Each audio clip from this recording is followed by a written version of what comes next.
Have you ever noticed something strange? You understand English when watching videos, you understand movies, you understand teachers. But when someone asks you a simple question, like, what did you do last weekend? Suddenly, your mind becomes empty.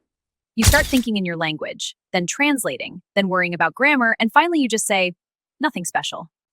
Even though your weekend was actually interesting. And that's exactly what we're fixing today. Because speaking about the past is one of the most common conversations in real life.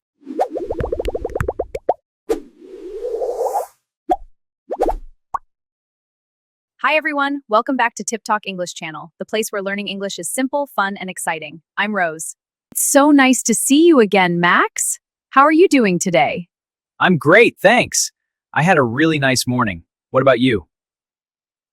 I'm wonderful, thank you. So today, we'll make past tense feel natural. Oh, that's a great topic, Rose. The past means talking about things that happened before now. Exactly, you are right, Max, like yesterday or last week or even this morning. It's very important for conversations. But before that, to all our fantastic listeners, if you enjoy our podcast, please take a second to hit the like button, subscribe to Tiptalk English channel, and share this episode with your friends and family. Your support truly helps us grow. Okay, Max, are you ready to talk about the past? I'm ready. When we talk about something that has already happened and is finished, we use special past tense words. That's right. Let's start, Max. Great, let's do it. So, today I am happy.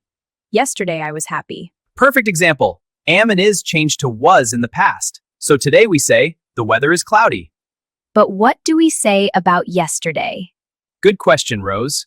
We can say like, yesterday the weather was sunny. Ah, I see. Is for now, and was is for the past. Now let's talk about were you yesterday night. Yesterday night? Ah, I was at home. So you can use I am at home for now, and I was at home for yesterday. Okay, Max, what did you do yesterday? Honestly, I planned to study English, but I watched Netflix for 5 hours. 5 hours? It was supposed to be one episode, but you know, Rose, Netflix always wins. Okay, Max, let's get back to the topic. Now, what about are? You are here today, so what do we say for yesterday? That's a good question, Rose. Are becomes were in the past. So we say you were here yesterday. Yes, it is very simple. So we are happy today, and we were happy yesterday. See, am and is become was. Are becomes were. Got it? Where were you last Sunday? Last Sunday, I was at the shopping mall. The shopping mall was very beautiful. Many people were shopping there. Oh, that's great. Many people were shopping there. Perfect use of were. Thank you. What about you, Rose?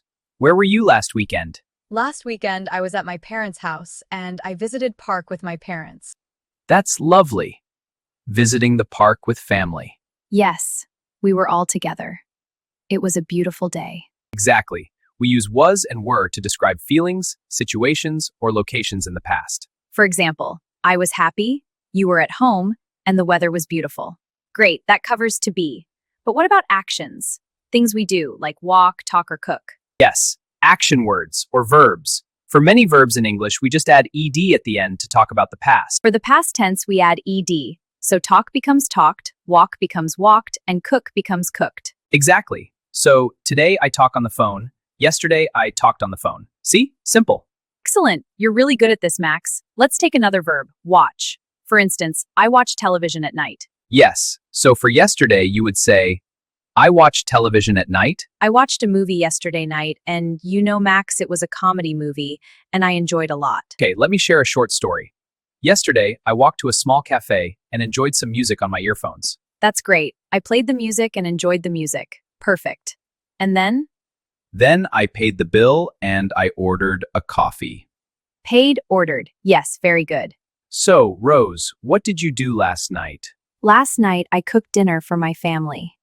That's great, Rose. What did you cook? I cooked rice and fish, and my family liked it a lot. Did you notice? Liked? Oh, that's right. Another ed word. That's amazing. It is very easy. Absolutely. With practice, it becomes natural and easy. But there's one small challenge we need to talk about. Yes, Rose, you are right. There is a challenge.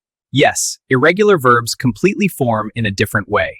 Some verbs are special. They are irregular. They don't use ed. For example, go becomes went, not goed. No, Rose. The past of the go becomes went. Okay, it means yesterday I went to mall. Is it correct now, Max? Yes, exactly, Rose. You said it correctly. Okay, is there any other irregular verb? A very common one is eat. So today I eat an apple, but for yesterday it will become I ate an apple. Yesterday I ate an apple. Fantastic. Okay, so last night you cooked dinner, but did you eat with your family? Yes, we ate together. We ate the fish and rice, and it was very delicious dinner. That's nice, Rose. Dinner with the family always makes you happy. All right, let's try something new. Last Sunday you visited the beach. What did you do there? We enjoyed a lot there. I swam in the sea and built a sandcastle. Nice. Wait, is swim irregular? Yes, it is. The past tense is swam. Okay then, what about build? That becomes built. Oh, so you built a sandcastle. This really feels like solving a brain game. Yes, it does. So at the beach, you ran on the sand. And you were very tired after that? Yes, we were. Nice. Bring becomes brought. Another irregular verb. They are everywhere. What about your last holiday? Where did you go, Max? I traveled to a historical city. I saw ancient buildings and met interesting people. That sounds exciting. Meet becomes met, right? Exactly. You are on fire today. Let me tell a full story. Go for it. Last weekend was amazing. On Saturday, I drove to the countryside with my cousin. Drove. Nice irregular verb. What happened next? First, we explored a small market. I found a handmade bag and chose to buy it. Find becomes found. Very good. Yes! After that, we felt hungry, so we ordered lunch. What did you have? I chose grilled fish, and my cousin chose rice. We sat outside and enjoyed the weather. That sounds peaceful. Later, we rode bicycles near a river. Rode is the past tense of ride. We rode bikes to the park. It's a great verb for past actions. So listeners, notice something. Some verbs just add ed, like explored and ordered. But others completely change, like swim swam, run ran, drive drove, find found, give gave, catch caught. That's right. And the only way to remember them is practice and repetition. And don't worry about mistakes. If you say swimmed, people will still understand you. Now it's your turn. Tell us, what did you do yesterday? You can say something simple like, I cleaned my room, I visited my grandmother, I watched a football match. That's right. So we covered so many verbs today. Swim, swam, run, ran, drive, drove. And don't forget regular verbs like cleaned, played, helped, finished. Keep practicing and build your own stories. Because that's how English becomes natural. Thanks for spending time with us. See you in the next lesson. Goodbye.